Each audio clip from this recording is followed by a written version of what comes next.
Welcome to SSC GS Junction. Here you will find the easiest methods, high quality notes, shortcut tricks and daily current affairs. नमस्कार।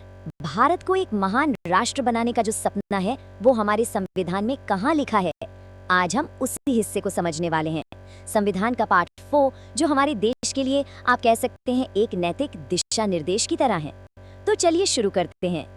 तो सवाल ये उठता है कि एक आदर्श और न्याय से भरे समाज को बनाने का भारत का असल रोड मैप क्या है? इसका जवाब, जैसा मैंने कहा, संविधान के उसी हिस्से में छिपा है जिसे हम आज समझने वाले हैं। ये हमारे देश के लिए एक ब्लूप्रिंट की तरह है। इन्हें कहते हैं राज्य के नीति निर्देशक तत्व या शॉर्ट में DPSP। असल में ये सरकार के लिए गाइडलाइंस हैं। और एक इंटरेस्टिंग बात ये है कि ये आइडिया आयरलैंड के संविधान से लिया गया है। इसका मकसद है भारत को एक वेलफेयर स्टेट यानी एक कल्याणकारी राज्य बनाना। पर हाँ, इसमें एक पेंच है, आप इन्हें लागू करवाने के लिए कोर्ट नहीं जा सकते। तो फिर सवाल ये है कि अगर ये कानूनी तौर पर लागू ही नहीं होते तो इनका असली मतलब क्या है, इनका फायदा क्या है? चलिए इसको थोड़ा और गहराई से समझते हैं। इसका जवाब हमें मिलता है आर्टिकल 37 में। ये कहता है कि हाँ, ये बात सही है कि कोई नागरिक सरकार पर इन्हें लागू न करने के लिए केस नहीं कर सकता, लेकिन दूसरी तरफ इन्हें देश को चलाने के लिए मौलिक यानी फंडामेंटल माना गया है। मतलब कानून बनाते समय इन सिद्धांतों को ध्यान में रखना सरकार की एक मॉरल ड्यूटी है। तो चलिए अब इन सिद्धांतों के पहले और सबसे जरूरी पिलर को समझते हैं जो सभी नागरिकों के लिए एक बराबर और न्याय से भरा समाज बनाने पे फोकस करता है। इस पिलर की नींव डालते हैं आर्टिकल 38 और 39।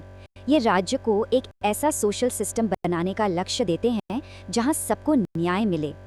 इसमें क्या क्या शामिल है? असमानताओं को कम करना, सभी को रोजगार के साधन देना और ये पक्का करना कि देश की दौलत कुछ ही हाथों में सिमट कर न रह जाए। और हाँ, वो क्रांतिकारी विचार समान काम समान वेतन, चाहे वो पुरुष हो या महिला, वो भी यहीं से आता है। लेकिन सोचिए, न्याय की बात तब तक अधूरी है जब तक वो हर किसी तक पहुंच ना पाए, है ना?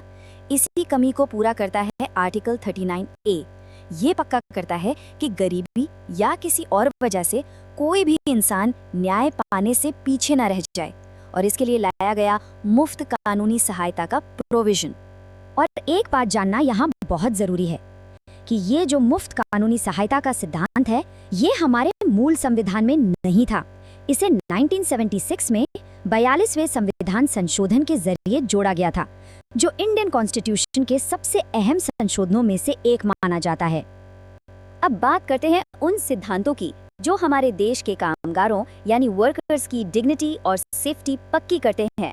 आर्टिकल 41, 42 और 43 ये तीनों मिलकर एक सुरक्षा कवच की तरह है। ये बेरोजगारी या बुढ़ापे में काम और शिक्षा के अधिकार की बात करते हैं, वर्क प्लेस पर एक अच्छा और मानवीय माहौल बनाने को कहते हैं, महिलाओं के लिए मैटरनिटी लीव का प्रावधान करते हैं और सभी मजदूरों के लिए एक सम्मानजनक लिविंग वेज की बात भी करते हैं। चलिए अब दूसरे पिलर की तरफ चलते हैं जो ये बताता है कि ये सिद्धांत गवर्नेंस के स्ट्रक्चर और काम करने के तरीके को कैसे गाइड करते हैं। आर्टिकल 40 ये गांधी जी के विचारों से बहुत प्रेरित है।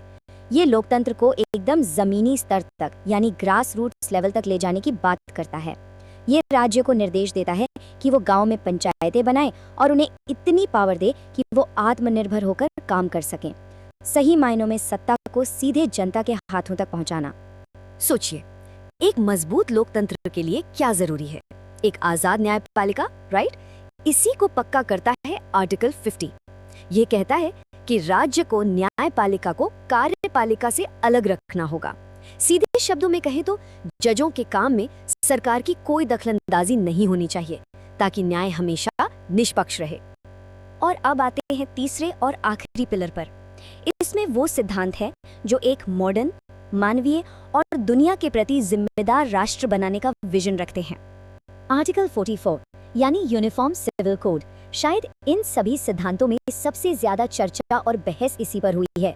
ये निर्देश देता है कि राज्य भारत के सभी नागरिकों के लिए एक जैसे पर्सनल कानून बनाने की कोशिश करेगा।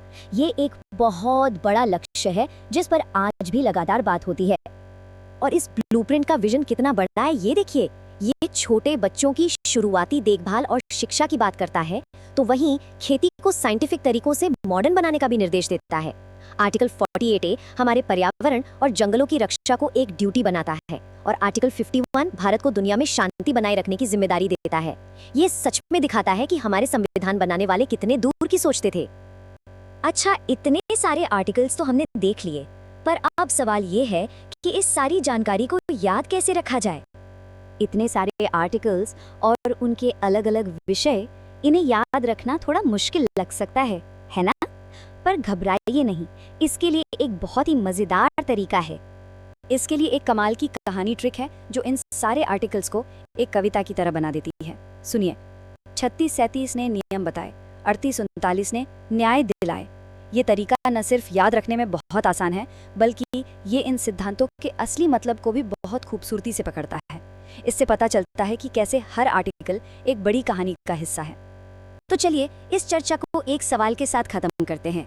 आज के समय में जब हम सब नई नई चुनौतियों का सामना कर रहे हैं, तो इन सभी मार्गदर्शक सिद्धांतों में से वो कौन सा सिद्धांत है जो सबसे ज्यादा मायने रखता है? इस पर सोचिएगा जरूर।